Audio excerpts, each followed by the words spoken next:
Once upon a time, two friends joined forces to bring you the best in horror entertainment. Brian from the north, Tim from the south, each bringing their own unique perspective to the horror community.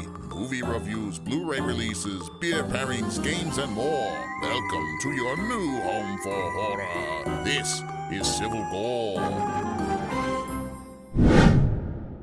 Hey everyone, so I recently checked out the fantastic new short film Little Lucha and the Big Deal, written, directed, and starring Josh Stifter and Scarlet Moreno. They're both gracious enough to join me tonight to discuss it. Of course, unfortunately, Tim is not here, so hopefully you won't get too sick of just hearing me as the question asker today. But anyway, both welcome to the show. And actually, Scarlet, welcome back to the show because you've been on before. But Josh, welcome to the show for the first time. Thank you. Awesome. Thanks for having us. Yeah. Oh, our pleasure, our pleasure. So I guess before we get into any of the questions about the film, I figure if you guys both want to give a little bit of background about your careers. I know in case they haven't heard the Scarlet interview previously, and Josh, I don't know if just to give everyone else, listeners who may not be familiar with your other stuff, a little bit of background. So if you guys want to take turns. Josh, you go. Scarlett, you tell them about my past, please. Um, no, so I'm a filmmaker. I was on Rebel Without a Crew with Scarlett. That's how we met. I made a feature called The Good Exorcist. Before that, I had done animation and a bunch of short films, but that was my first feature.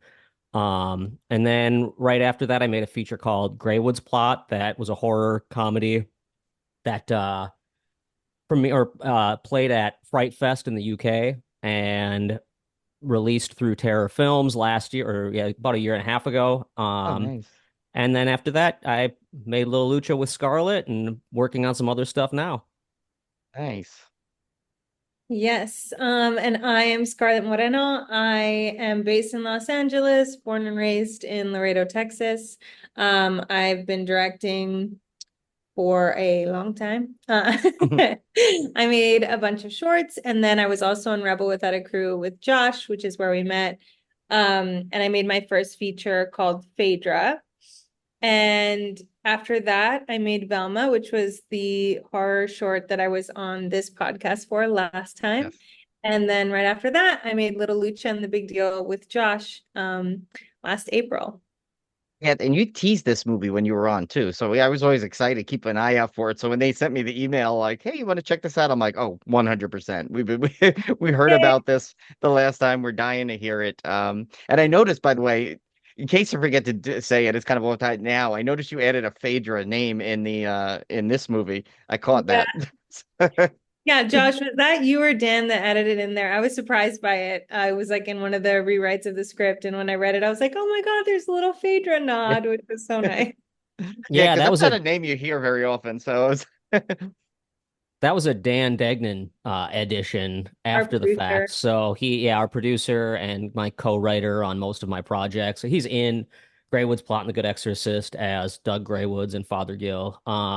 Been a best friend of mine since kindergarten. That's the kind of little stuff he likes to pepper in, little references to things. So it was Yeah, very, very intentional. I I loved like it. it.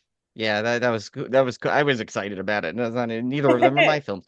So real quick too, Josh, I wanted to ask you something. I noticed you had a started the industry with animation. So what can you tell us a little bit about that before we get into the Little Lucha? Because I saw you did some animation on some I think Tusk, I believe it was, and one of the Trauma films, right? I did, yeah. I've done some. So I went to school for animation, and took odd jobs here and there as I was like sort of also building my personal family life. And at one point, I there was a contest from Kevin Smith to do a Batman versus Darth Vader animation.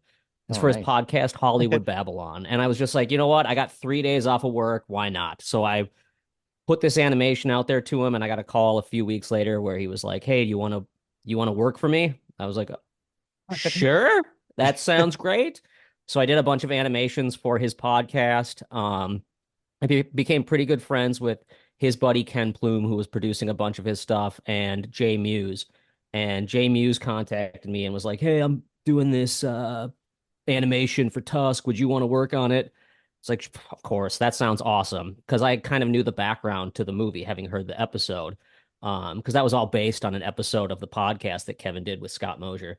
And so I told Jay I would do the animation, which was basically animating the podcast of the what the movie was going to become for like a bonus content thing. And after I finished that, I got a call from Kevin. He was like, "Hey, man, I'm doing some animation in this project. Do you want to work on this animated sequence?" And I did it, and it was amazing and super fun and allowed me to quit my full-time job and start doing animation full time. And it wasn't in the movie. It's in the bonus features, but that clip wasn't actually in the movie. Oh no. But it's still, it's cool. I actually appreciate the fact that, they made the executive decision to highlight a Michael Parks performance over going very David Lynchian weird. And so, I mean, the movie's weird enough as it is. I think my weird, you know, like child rape story animated probably shouldn't, probably would have made it even weirder. Yeah. So it got cut, but it's in the bonus features, and it's actually really cool to see in the bonus features. And then after that, I contacted, well, I think Lloyd contacted me because he wanted The Good Exorcist to be on Troma, or I don't remember exactly how it came to be, but then when they were doing Shakespeare Shitstorm, they asked me to do some animation, so I did that and did a bunch of visual effects for that. But then I also had the opportunity at that exact same time to do some visual effects for Robert Rodriguez and an animation that ended up getting picked up. It was all this crazy amalgamation of moments happening that led to me being on Rebel Without a Crew based on starting in animation. Nice. And since you said you and Scarlett met on that, we'll get right into your collaboration here with Little Lucha and the Big Deal. First of all, I loved the movie. Absolutely loved it. Thank you. I had the full confidence just knowing Scarlett's previous work. So I knew it was going to be really fun. And she kind of teased it, like I said, the last time. So I was super excited for it. But where did you get the idea for this? Because this is a really cool little idea. We were at South by Southwest for the premiere of our features that we did on Rebel. And we were just hanging out one night, and Josh was like, we should like do something together. That way, like, we could each work on what the other was already like good at or already doing, like editing and acting for Josh. And so I was like, yeah, I'm down, like super down. And we both kind of he knew that I was like into and loved like big theatrical weird stuff. And so he went back to his room that night, I think, and wrote Little Lucha and the Big Deal, like the first iteration of it. Nice. Yeah, Yeah. it really just came from that conversation where I was like, how about you teach me to act and direct in your way and to like, Mm. you know, get in costume? Because like one of the things I was really bad at was like figuring out how to make costumes big and interesting. Everything, all my movies are all like, hey, bring something to set and we'll put you in it. And she makes everything look really, that's my only way to describe it. So Yeah, no, I know yeah. what that means because I follow her Instagram and you always Scarlett, you always have like the coolest like outfits going on, and your Instagram is one of the most enjoyable like feeds. I even got my sister-in-law to follow you because I was like, because she kind of likes that aesthetic, and I was like, look at all this, and like she's like, oh my God, I love this. So Thank you. That's so nice. I obviously love to hear it. So that's nice. yeah, so one of the things I noticed with that seems to kind of be at the heart of this film is basically it's like a tale kind of like the two underdogs. Little Lucha basically kind of he's he's small in stature and going against these giant wrestlers, and it seems like your character, the Big Deal, kind of was fighting like kind of almost like a little bit of a misogyny and sexism from the wrestling industry. So were there any particular life events? You don't have to go into detail if it's going to get someone in trouble, but any particular real life events that might have inspired that element? Well, I think Josh and I both like know and I think most artists, right, know the struggle of like being independent filmmakers, independent artists in general, and like not having these like big, you know, production companies or big money behind you, and sort of doing it anyway and putting your all into it no matter what the obstacles are. And like women in film is probably not too different from women in wrestling, especially in the 80s, and I just think that no matter why you are the underdog, like there's always that decision you have to make of whether you're going to keep going, you know. And I think it really directly relates. Josh and I have had these conversations to us in real life of like, oh my God, like, am I going to keep doing this? Am I going to keep trying? Am I going to keep moving forward? Despite rejection or despite like the struggle of trying to make it in this industry in general. I think The Big Deal and Little Lucha have a very similar feeling. Yeah, I think there is like the metaphorical element, and there's also just like the literal element. It's hard for women in many industries. And as a little dude, there's no way they're ever gonna let me into the ring. Like it's been, I remember watching, wrestling as a kid with my grandpa when I was like 6 years old and seeing the Stifter family and just being like, that's never gonna be me. I'm never gonna get in the ring in that way. And to be able to come back to it, like 30 years later and go, I can get in the ring. I just have to do it in my own way, which is putting it in a movie that I dream of making a show about where I can continue to do. I mean, I literally was in the ring with a wrestler. He taught me how to take a hit and taught me how to be thrown and taught me all these amazing things that I never dreamt I would have got to learn. So it is that literal element too of being like, we're finding a way to just have these fun moments of saying what we want to say. Exactly. Well, too, and I feel like I would love the characters too, because I feel like, in a short film, it's hard to establish kind of much of a backstory. And I think you do such a good job. You could tell that your characters know each other so well. Like, Little Lucha knows how to get you inspired to do, what you want. And you kind of know like where just to kind of, finally like kind of go back and say, okay, he's right. Now I'm okay. I think he's right. I'm gonna go for it. And I think that was such a great aspect that you guys had together, and you guys work so well together too. It seemed like you've been working for years, honestly. But Thank you. Yeah, I mean, I also feel like their relationship is, very grounded in Josh and I's relationship, right? Like we have been friends for 6 or 7 years, and like we have been like encouraging each other through some hard stuff, in life and in filmmaking. And so I think it reflected in the characters, and we got to do it in like on a bigger level. I don't know if I'm able to say what exactly the relationship is, or if we're saving that for maybe for when we make the show. But, I think they're very connected, and it's very clear that they're connected. And I think that's part of what makes the movie so like heartfelt too. I keep saying this is one of the most heartfelt things I've ever made. And I think their relationship is very much a reason why it feels that way. Yeah, and for me it's tough because like as I was writing it, I was trying to not put myself entirely into one character or the other. And this was like the seventh iteration of this. We had so many versions of this script.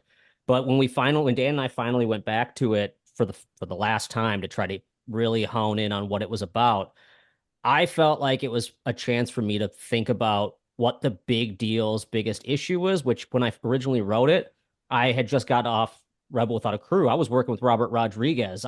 Had my movie premiering at South by Southwest. Like the world was my oyster. I was the little Lucha character, excited about everything. And then 7 years later, it's still the same indie film struggle. And I think I was able to go like, okay, this is what think needs to be said through The Big Deal. Is that the struggle is real. It will continue to be real forever. And reading books from Oliver Stone and people I look up to, it never gets easier as an artist. It's always a struggle to get that next movie picked up, as easy as it seems. And I feel like it'd be the same for them, even in a smaller way, like this independent wrestling circuit, but it's still, the struggle never goes away. And that was kind of important for me to try to say in this. Yeah, and I think that like speaking on that, there's moments of like when the little girl recognizes the big deal at the diner. Like there's moments of that in real life too, where you get the like recognition, or you get that like spark of hope that's like, oh, people do get it. Like they do get what I'm trying to do and what I'm trying to say. So like, I guess I'll keep going a little bit longer. And like that, I think that's reflected in the characters too. well, it's interesting too because you basically the parallels to the two industries, right? Like you're both are pure for entertainment. And you're not only trying to impress whoever's funding it all, but you're trying to impress the fans. And in wrestling, of course, it's real time. So it's like, because I'm a big fan of wrestling, but especially back from the 80s. And I kind of got back into it the last year or so now. And it's funny to see how like you can see how like that real-time influence could just like, kind of like halt a career. So you guys are fighting, not only a crowd, but the promoters, saying like, well, I don't know if I can book this. And I think you have even a line like, oh, they'll never go for this kind of thing. And it's like, and so you have that struggle, but then even when you get to that first plateau, if the crowd doesn't get to it. So I thought, yeah, I love that sequence. And that's a little spoiler here, but how the girl comes back and she's kind of like a key to you remembering back, like, and kind of recapturing that drive. Like, and the fact, I keep saying this, but the fact that you managed to pack this all in 14 minutes is incredible because it really does have a lot in a short period of time. I'm a big fan of shorts also. So, and sometimes I'm just like, oh, I wish this was, this, I wish I could find a little more, but you managed to, I mean, I want more of this, but you managed to find like a way to get like to have such a nice little story wrapped up so quickly, even with the limited backstory and kind of like little like events that happen in there. I just thought it was great. Thank you. Yeah, I mean, that's like I love making shorts because of that too, because it's just like it can be really magical to like have a big, like I said, big hearted story told in such a short amount of time. And you're like, oh, that was an impactful 14 minutes. So are you both fans of wrestling? Was it always going to be wrestling when you came up with the story, or is that just came up like as an interesting kind of parallel? I'm just Josh? going to say yes, don't get me started. Over the past, so I moved to Atlanta from Minnesota 3 years ago, and wrestling became my connection to Dan Degnan, who's the producer we were talking about earlier. He's been a fan for forever. We were both fans in the Attitude Era, like mid 90s. And then we went to high school. We went to a private high school thinking we're going to be pastors, basically. And I got out of it. He got into it, or he stayed in it. And then all these years later, he's like, man, AEW is doing some pretty cool stuff. You might want to check this out. I think it might be up your alley. And he had read the script for Little Lucha, and we've been kind of writing it back and forth. And he's like, maybe it'll inspire the short a little bit, and we can go back and do it. And that was the end of it. I watched like 3 episodes of AEW Dynamite, and I became obsessed. Like I literally have it on my second computer screen right now because I missed like a week while on vacation, and now I'm like catching up because I can't miss an episode. I'm obsessed. So yeah, yes, big fan. And I guess like although I feel like I'm not a current like avid fan, but I grew up in the 90s, and so like you couldn't escape Hulk Hogan, Macho Man, like you couldn't escape that era, and I didn't want to. Like those guys were amazing, and like I said, I love theatrics. I love big wild clothes and costumes, and that's what wrestling was. So like as a kid, I watched it with my little brother, and then as I got older, I really liked finding out more and more about those like key characters. Ric Flair ended up being a big inspiration for the Big Deal physically, obviously. And I love I recently watched I think it was probably the most recent Ric Flair documentary, and it's really Oh, good. that was really good. Yeah, I Yeah, saw really, that. really Yeah. good. And I love like, I loved the show, the women in wrestling show. Oh, Glow, right? Glow. Hello. I I love loved that. Glow. I Yeah. was like, I wish I had been in Glow, and I just like I really love things about wrestling, really. So I've always been like a once removed, but very much so a fan. Well, I was gonna say, I feel like you had to have some kind of love or fanship for it because you managed to capture the aesthetic of the wrestling really well. I thought just Yeah. how even like there's only like that like really basic like little scene in the beginning kind of have you show the leading up to the diner, but I still figure I'm like wow they managed to like really like capture the wrestling vibe and how like like just your between the costumes and just the attitudes of you coming in and stuff. And I've watched a bunch of documentaries too, and they always end up like kind of recapping what happened at the end. Like two Yeah. wrestlers would go to a diner or something and chat about it. You see in there like, oh Hmm. yeah, that was a good match. And like just I was like, wow, they really got a lot of this. Like it felt like you might have been part of the leagues or something in the background writing stuff. Yeah, I would say I definitely get it, and I love it. And I think it's a really amazing and beautiful art form. I always say it's like it's like ballet, especially when I see it live. My husband and I will go see Lucha Libre when it's in town, we're in LA, so we get a lot of really great chances to do that. And it's so physically beautiful. I'm like, these guys are ballet athletes. Like they're doing this theater, right? And I don't think they would call themselves that, but that's what it's just like gorgeous and graceful and like, and you have to be graceful to be good because you have to make it believable and also you have to get hurt correctly. And there's just like so much technical, so many technical aspects that I think are gorgeous. And so yeah, I would say we definitely get it. So Yeah, and I mean, one of the things I've realized I really love about it too is it is the final, like it's the last form of acting where you see it like the old school theater was, where it had to be so big because you're projecting to a massive audience. Now, granted, you go to a theater and they're still the same, but it's all mic'd up, it's all whatever. But because of the way the cameras move, the way everything comes together, it feels like everyone has to go extra big. And there's something I really liked about that. There's that opening shot where I throw my cape off and give this big growl like I'm so aggressive. I'm like, that's what could make a 5'4" dude look like a giant for just a moment. So they would do whatever they could. And in fact, there was a match in AEW last week where they had a 5'2" dude versus a 6'2" dude. And I watch it just going like, they're gonna let him win? Like they could pull it off. They found a way. And he didn't, but like you watched it just going like, they can still do David versus Goliath based on their performances. And movies, they're so, everyone's got to look so real now and everything's got to be so, subdued and subtle. But wrestling, it still gets to be so big and bold. And I love that. yeah, that's one of the things I also loved about our short was like, it's huge. Like the performances are huge. I mean, I'm literally huge, like the wigs and the boots, but like that idea that we weren't going for like realism and like that's okay and good, and the story is very real, but like the characters and the fight scene and everything, I feel like it very much parallels with wrestling in that way. Yeah.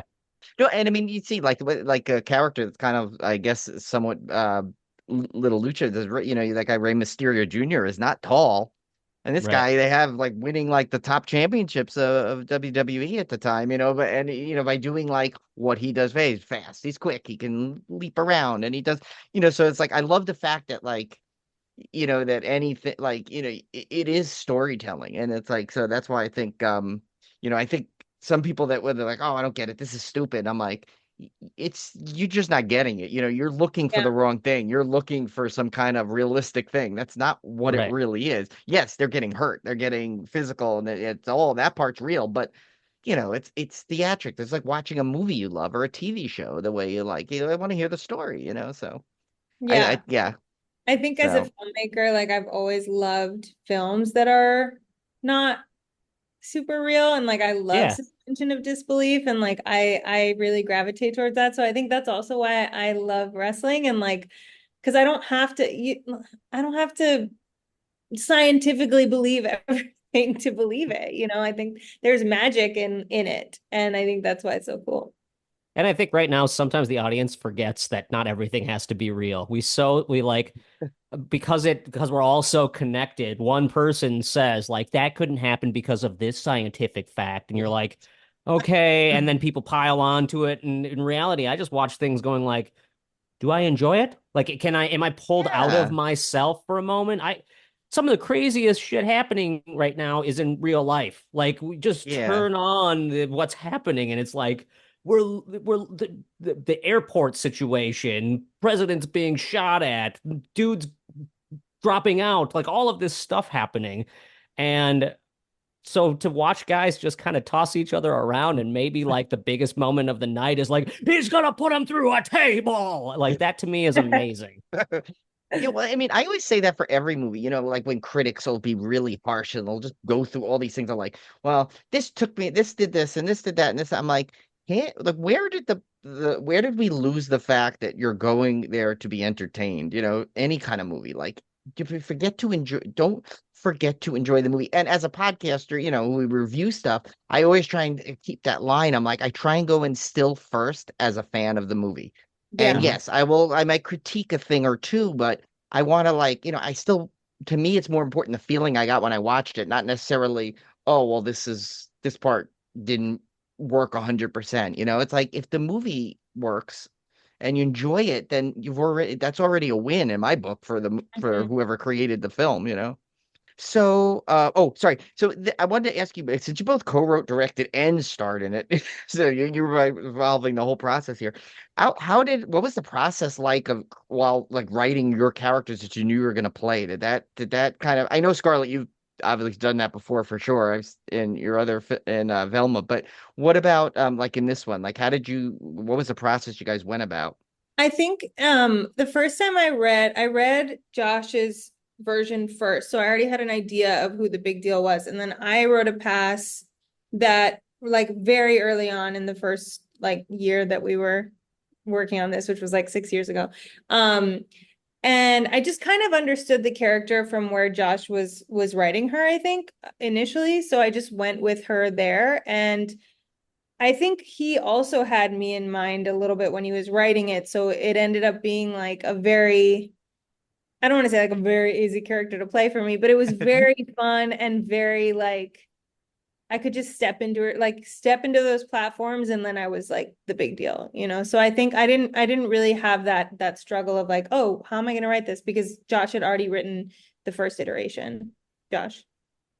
Yeah, same. Like I knew the character from the beginning because it was stuff I wanted to do. Like I wanted to get beaten up a couple times. I wanted to like get to go big with certain little moments and say funny things that maybe the audience would be like, he's such an idiot, and wear the ugly costume. Like that was kind of my dream from the beginning. And Dan took it and he really like took both of us into consideration when he was like, well, okay, they wrote for themselves. What do I know about them that they don't know? So it was this sort of back and forth between all of us to figure out who they were. And then like with any movie, a lot of it, yes, the lines are there in the script, everything comes together, but a lot of it was found in the edit where we were just like, okay, this has to be quicker. This is Little Lucha would be talking really quick here, so let's cut it really fast. Or, how do we show this performance of the big deal crying as she looks in the mirror? Like these moments that they're kind of obvious moments, but you really, really find them in that final edit. And I think that's a fascinating thing to me where it's like the people can really talk about the writing a lot, but the edit is such the um hero of the actual final product that Totally. it's overlooked kind of. You find it in the edit for sure. I learned that on Rebel. That was like a big lesson. It was like, oh, you find the movie in the edit. And then just to go all the way back, that was the reason we did this, was because Scarlett was trying to figure out the how the edit works a little bit more. And we were talking about like how could we improve, like, because I'm an editor, how could we improve your editing abilities and understanding of the edit? And how could you improve my understanding of acting, which to me was like get me in front of the camera and make me try to understand it and teach me by directing me. And the reality is the both of us went on to like work on a bunch more projects, edit stuff. I acted in a feature film. Like we did a ton of stuff. So we kind of already knew by the time we came to this. So this project was just like incredibly fun because we were like, we know what we're doing. We don't have to teach each other. Let's just do it. Yeah. No, Josh, I apologize if I give this credit to Scarlett, just based on her previous movie we saw, Velma. I think you have a talent of putting the perfect kind of song over the sequence in the movie, and because Velma with Moon River, of course, which was I will going take over credit and for over. that song that comes on in the beginning because Oh yeah, that man. was me. Oh, that's you, I told Josh. Okay, no, sorry. no, that was Me. Scarlett. Oh, No, it that was was Scarlett. Scarlett Okay, big okay. time. I Oh was gonna yeah. say that like I'm like now I feel like I'm like this expert. I'm like, yes, that's definitely a Scarlet touch. But yeah, no, I felt like I was like, oh my God, this reminds me of Velma and that thing the song which we would not think ever could fit in a wrestling movie. It works so perfectly in that sequence. In fact, I couldn't find that version of it, but I downloaded the Gordon Lightfoot version of Yeah, it. well, the Gordon Lightfoot version was the version we couldn't afford, obviously. But Yeah, yeah, yeah. Well, um, unless they would have let you just buy it on iTunes, isn't that? Don't you own it then? Can't you just? I guess so. Yeah. I wish. What if Oh, I I just give it wish. to you now and you can no? Okay. No, it was the version was great anyway. But I like and of course that a lot of people know that like other version of it that was in I think was it 50. two. What was that movie? 54, Studio 54, whatever. Used a Yeah. They used the they like use like a disco version. Yeah. yeah, like the disco version. But That's a pretty cool version I'm too. old school. Yeah, I like it, but I kind of like the old school one. And I So thought it was so well done. How did you come up with that song for that sequence? so Well, I do this. to be clear, I just want to, before we go to that, I originally had written it for Ave Maria to play at the beginning. Oh, Like in the script, that's what it is. So we knew that it was going to be like a slow, pretty moment. Because I was like, I could probably find an Ave Maria that is like, you know, copyright free, like an old, because that's what I did in Greywood's plot was I took songs that were copyright free, public domain, and I had my friends remake them. So like Scarlett sang a version of Home on the Range in Greywood's plot. Mhm. We both just love to use music that maybe not everyone thinks about using in a movie in the Yeah. modern era and be like, how do we use this in a way that really like harkens to a certain time? Yeah, everyone we knows the love song. That's what's crazy. It's like everyone knows the song, and the Right. fact that you guys find a way to use it is just fascinating. yeah. We love a soundtrack for sure, both of us. I think that's one of the things that we had in common from the beginning is like music highly influencing our filmmaking. But the way that that song came up was the same way that actually Moon River came up in Velma, which was that I always when I play a character, I always make them a playlist so that I can just listen to it like Oh, right. get into character. And I was listening to that song and I just started crying and I was like, this is Little Lucha and the Big Deal. Like this is their song. And I sent it to Josh and he was like, oh my God, like it is. And so that was like a lovely discovery. But yeah, it came from a character playlist. That's awesome. I like that. Like, because it's like a way of giving the like a unique version of giving a character like a backstory, you know?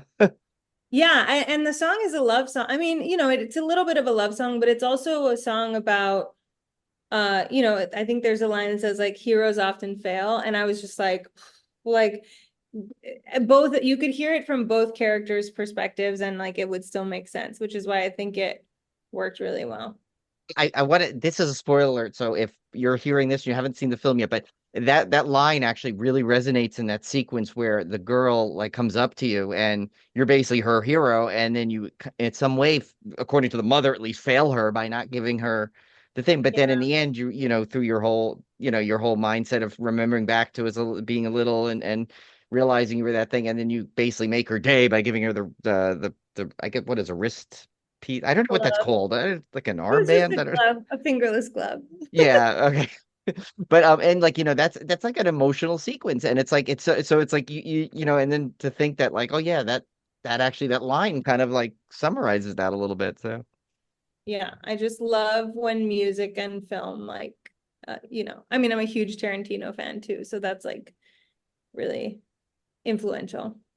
I know you kind of touched on it, but like if you had one thing to say, each of you that we were the most proud of when the film was done, what would it be? I mean, for me, it was just getting in the ring. Like I still am so that's one of those moments where I can't believe I was able to actually make that happen, to be taught by a wrestler how to get thrown around, to be like coming up with ideas of moves and him being even just the slightest bit impressed that I knew what I was talking about, even in a little way, meant a lot. I mean, it felt like I had done the research like an actual actor and had an actual understanding. So, which I had done. I had read 5 books on the history of WWE. I had figured out all of this stuff I had read a book on, how to actually do some moves, and I had watched a bunch of YouTube videos. It wasn't like I was going in completely blind. And it was like the first time I went like, oh, I don't just write the thing and then put the camera in front of people and go, now do it. Like I felt like an actor a little bit. And it's something the behind the scenes are some of my favorite behind the scenes of the 100 projects I've done, to be able to see like the picture of Scarlett and I after the match, and we're sitting on the edge of the ring, just like beaten after 3 days of hard work of acting, directing, and trying to figure out, our shots, plus, meeting up for the first time in a long time. So having some long nights, it was just a lot. I love that stuff. So happy, so tired was like that Yeah. photo. Yes, Um, exactly. I think the thing I was most proud of was the collaboration, honestly. I've never co-directed anything like this, and like any narrative, definitely. And I just think it was so wonderful, and it felt so easy. And I know that that's because Josh and I just have we have a lot in common as filmmakers. Of course, we're also super different in a lot of ways, and we're also really good friends. So it helped that be easy, I guess. But I was just really proud of the collaboration aspect and like how that happened. I think it was also the first time that we had a crew that really understood us because we've made enough stuff now. People can look back at what we've done and go like, okay, I see what Josh's aesthetic is. I see what Scarlett's is. And here's sort of what I would do inside of their world. Sort of like our DP Dennis was fantastic at coming up with stuff.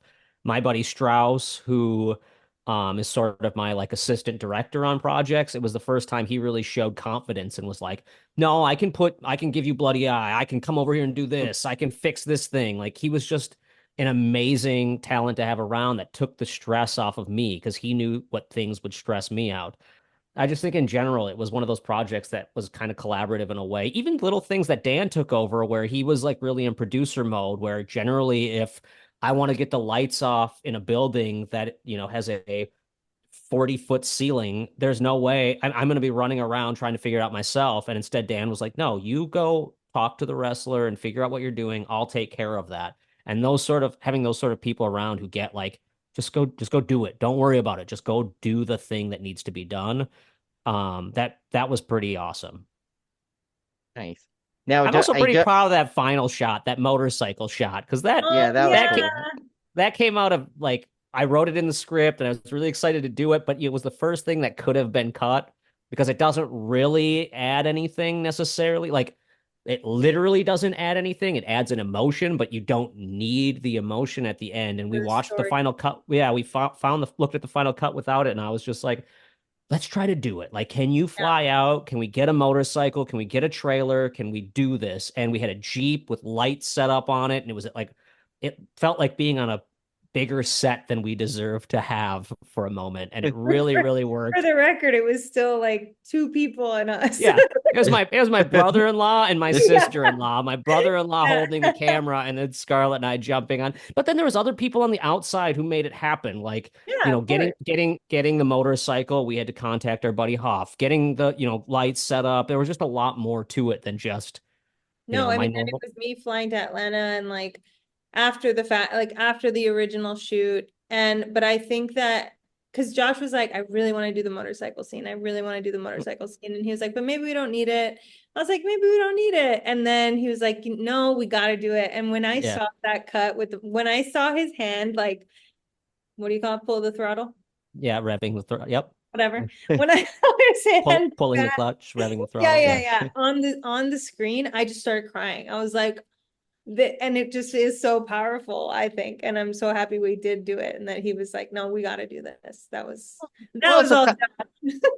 What also kind of like, like resembles those, like, riding off to the sunset kind of thing, except it's at night. So the sun is already set, but it kind of gives a nice ending to like, even though this leads into my next question, which I know I kind of teased earlier, but like, I love the characters so much. Are we going to see them in any other kind of capacity, whether it's a sequel or a cameos or something? Or that's the real reason I needed that motorcycle scene, because it was like with it ending with the glove moment, it was just like a button, like it was over. She succeeded, and like when we drive off, it's like, well, where are they going? I gotta see. Where am I gonna see them in Chicago? I can't tell you how many people I've showed it to in like my family and stuff. They're like, but what about Chicago?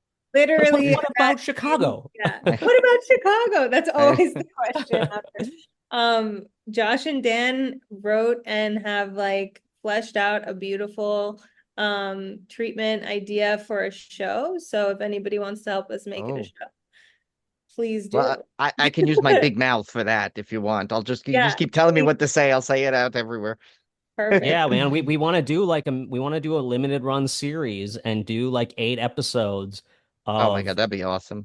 Little Lucha and the Big Deal, and we really get to focus in on what it's like to be like my dream is that we get to focus on the Big Deal character and what it's like to be a woman who actually has what it takes to make it and could be in the WWF in 1980, but like there's there's so much competition between even if there's only 10 people, there's only 3 matches that are going to happen. So like it's impossible essentially, and seeing where that goes, because the truth is Little Lucha is going to be happy wrestling in the underground circuit for the entire he's not looking to get on a major, he's not going to be in the WWF, and he knows it, unless he gets one freak show match against Andre the Giant. That's like it. That's all he has.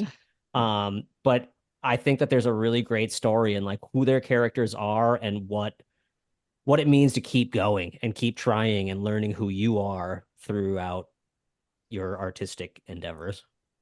I'm crossing my fingers. I want to see it. I mean, my dream would be that we could get some like amazing actors and cameos of minor wrestlers that I grew up loving. Like, I don't need a Hulk Hogan, but like getting a Jesse Ventura lookalike to come out for a scene and do, like promoing at a place would be just like a dream come true to me. Whether There's that's possible. I think we could get the Hulkster. Yeah. He seems like he'll do anything these days. But he could if you get I don't know if you guys watched that show Young Rock. Sorry. No, that's great. If you saw I don't know if you saw that show Young Rock, but they had a lot of the 80s people playing wrestling. The guy they had to play the Macho Man cracked me up, because that was always one of my favorites growing up. Show was so funny, like so interestingly. Yeah. The format was kind of weird, but I was into it. I was like, okay, I'll follow. Yeah, I totally binged it. And it was my sister-in-law again. She goes, because I walk around doing like, sometimes I'll just do the Macho Man impersonation, and like I'll say something, and like, and then they kind of had like, they're like, oh, he was in that Young Rock show. They had a guy that played him. I said, oh, really? I said, I didn't, I thought, I had no idea what it was. I thought it was just gonna be like, I didn't know it was gonna be so wrestling centric. I thought it was just gonna be the adventures of Young Rock. I didn't realize how true to they tried to match his actual life like that. So I binged it. I was so happy. But like, so you could made sure like you could pick from those guys, because they seem to like have the they look got down pat. Yeah.